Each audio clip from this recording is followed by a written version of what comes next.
¿Cómo se muere Aristóteles? Bueno, híjole, y ahí es algo un poco triste. Primero que nada, un comentario y luego la muerte de Ok. Aristóteles. El comentario es que de todo el trabajo de Aristóteles, tenemos entre...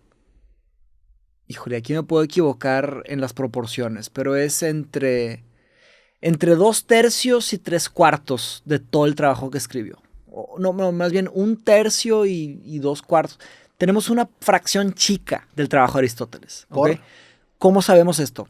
Esa es la gran pregunta. ¿Por qué el trabajo de Platón ha sobrevivido tanto hasta la fecha y por qué el trabajo de Aristóteles se ha perdido tanto? Pues una respuesta inmediata sería, pues claro, Platón estaba muy protegido, aristocracia, todo este tema. Aristóteles, pues no tanto. Y también lo segundo es que el fin de la vida de Aristóteles. Aristóteles le acusan como a Sócrates. Cuando se muere Alejandro Magno, su gran estudiante, que fue Sí, sí. dueño de una gran parte del mundo, Aristóteles pierde su protección política. Ok. Entonces le dicen, compadre, tú y tu liceo simplemente, o sea, ¿verdad? No, ya no pueden estar, es un problema. Se cae en el riesgo de hacer filosofía de la época, ¿no? Entonces, pero Aristóteles toma otra decisión. Él no enfrenta el sistema legislativo de Atenas, él se escapa. Aristóteles se va, a diferencia de Sócrates. Aristóteles se va y ahí pues hay mucha especulación. ¿Qué podríamos pensar que fue mejor o peor? No sé. Pero se escapa, se regresa a Macedonia a los 61 años, algo así, que hay registros, y fallece un año después. Ok. ¿Causas naturales? No se sabe. Ya.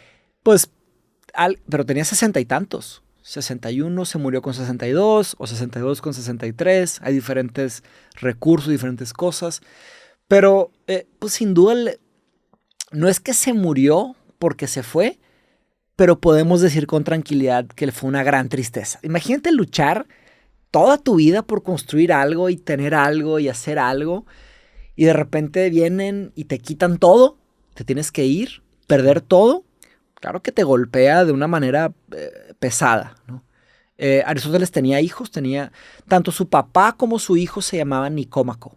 Entonces Ok. la ética nicómaca, Nicomachean Ethics, no se sabe exactamente si fue porque la escribió en honor a su papá o si porque su hijo le ayudó a editarla. Ya. Esa es una distinción ahí que no se sabe.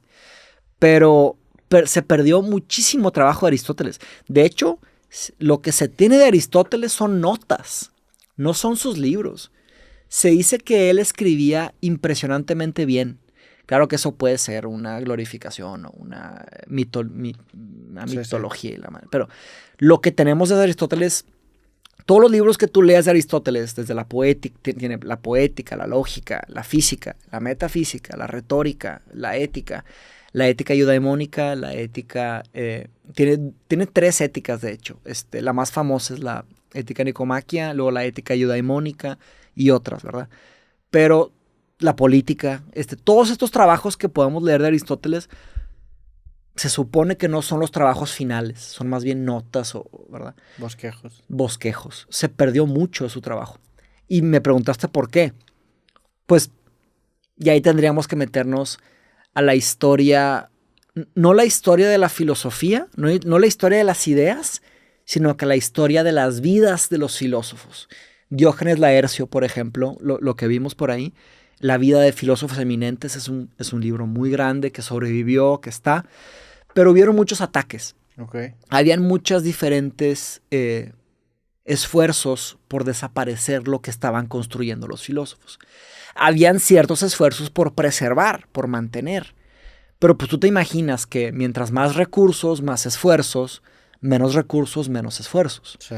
Entonces el Liceo pues probablemente pues, fue atacado, fue saqueado.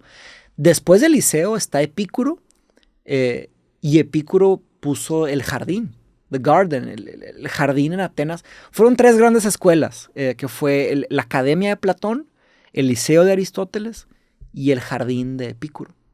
Y luego estaba el Ágora de los estoicos, pero no era una escuela, era más bien un espacio para discutir filosofía estoica, que eso luego lo podemos platicar después en Sí, filosofía helenística. el que es otro tema y más El ahorita que más es tan largo. vigente el estoicismo. Pero por supuesto. eso lo guardamos definitivamente para otro episodio. Hacemos otro. Sí, se presta para mucho más. 100%, 100%. Pero digo, cerrando con Aristóteles, pues básicamente, pues ya se distancia, fallece, queda Eliseo, pues ahí pasa de mano en mano, pero en realidad la trascendencia, pues es difícil ponerle la mano a... De hecho, fíjate que siempre se me ha ocurrido que sería una buena obra, no sé si un cuadro o una película o una canción o un algo, una representación de cómo hubiera sido el mundo si se hubiera preservado el trabajo completo de Aristóteles. Porque él fue verdaderamente el que logró entender el trabajo de Platón y logró trascender el trabajo de Platón, pero se cortó una parte y se quedó un fragmento. Aristóteles es conocido como el padre de la ciencia y el padre de la lógica, pero él, por ejemplo, escribió la poética. La poética es la base de la literatura. Toda la teoría de literatura y una gran base de la teoría estética de arte, de lo que entendemos como poética, narrativa, comedia, tragedia, todas esas palabras que usamos todos los días en todos lados y que cuando vamos al cine, ahí está, viene de Aristóteles. ¿Pero las describió en un libro o qué fue lo que describió? Un libro, la poética. Pero que describió un género, describió un adjetivo. Describió una estructura, la estructura de todo. Narrativa. Narrativa de todo esto que hay. Todo empezó con los poemas. En realidad, y eso no sé qué tanto quieras extenderte, pero en fin de cuentas los poetas, a fin de cuentas los rapsodios, Rhapsody, ellos eran los que narraban los poemas en una forma que se puede comunicar entre personas, ¿verdad? Los bardos, ¿te ubica la palabra bardo? No.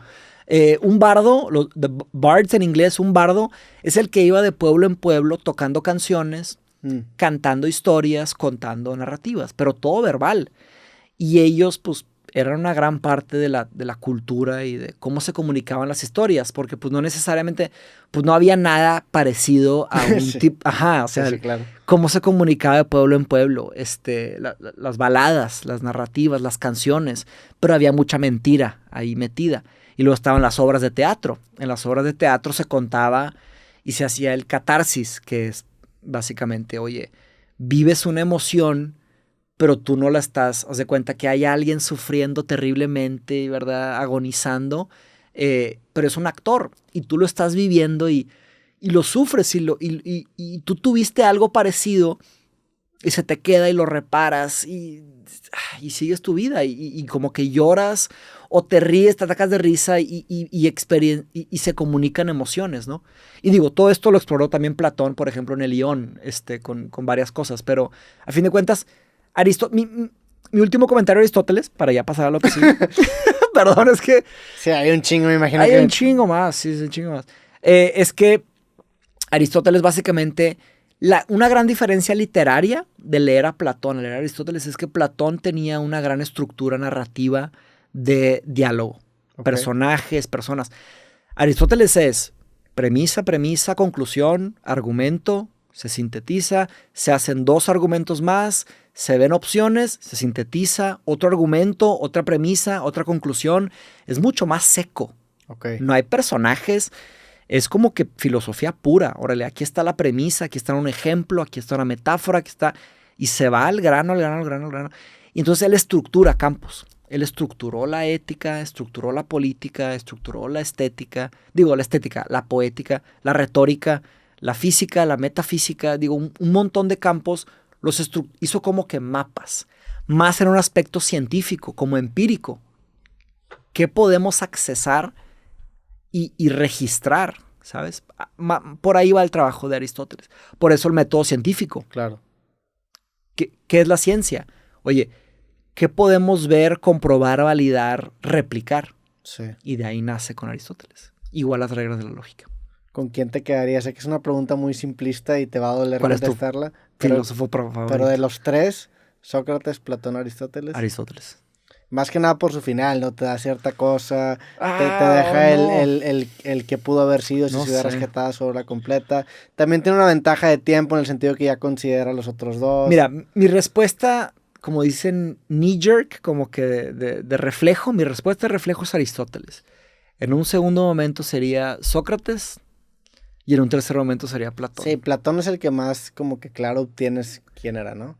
Pues es que estudio... Está en todos lados. Pues que los tres. Es que, digo, los he estudiado tanto y tan a detalle pero también tengo mucho que... Por ejemplo, Heráclito. Hay muchas ideas de Heráclito que se me hacen fantásticas, que es un presocrático, ¿no? Y mi punto con todo esto es que no hay uno. ¿Existe un movimiento de presocráticos o los presocráticos son los primeros filósofos? Tales de Mileto, primer filósofo. Pero él es presocrático. No, él es presocrático. Es el primer presocrático. Se conoce como el primer presocrático. La primera camada fueron los presocráticos. Sí. Después llega Sócrates, después llega Platón, después llega Aristóteles y luego siguen... Después Epicuro. Epicuro. Que es el del epicureísmo. Epicureísmo. Que es como un hedonismo, pero con una causa un poco más noble, ¿no? Ok, muy bien. Sí, ¿no? Nada mal tu definición. Interesantemente, el hedonismo viene antes del epicureísmo. Hedonismo sería buscar placer a toda costa. Yo soy el único que importa y yo quiero mi propio placer independientemente de quién pise. Independientemente de mí. Okay. Ajá. Aunque sufra después, o sea, yo quiero placer, el máximo placer a toda costa ahorita. Si después me voy a destruir la vida, no me importa. Claramente es una pésima idea. Sí. Por eso los hedonistas, a través de los años, después de un cierto tiempo, lentamente se fueron... pues muriendo. Como que, sí, muriendo, sufriendo, batallando de que diabetes, digo, lo que quieras, ¿verdad? Ponle el nombre que quieras. Y se fueron moderando su posición. Y eso se conoce como epicureísmo. Epicuro fue el que descubrió y profundizó y desarrolló. La idea del epicureísmo es, sigue siendo la idea del placer es el único bien. Los epicureístas piensan que el placer es el único bien, pero debes de buscar un tipo de placer con un tipo de prudencia. Sí. Y viene de Sócrates. Epicuro regresa a Sócrates y regresa a los materialistas. Es un tipo de prudencia socrática. Prudencia socrática es, oye, nos vamos a armar una fiesta. Vamos a tomar 3, 4, 5 cheves. No me voy a tomar 30 cheves, porque... Vas a pensar tantito en mañana. Ajá, exactamente. Así acabó haciendo digo, ahorita que estamos tomando... Ahorita somos hedonistas, no, estamos siendo epicureístas, si no 100%, si no hubiera... Digo, también porque se acabó y... Sí. Digo, no, pues yo me echo un Bacardí nada más para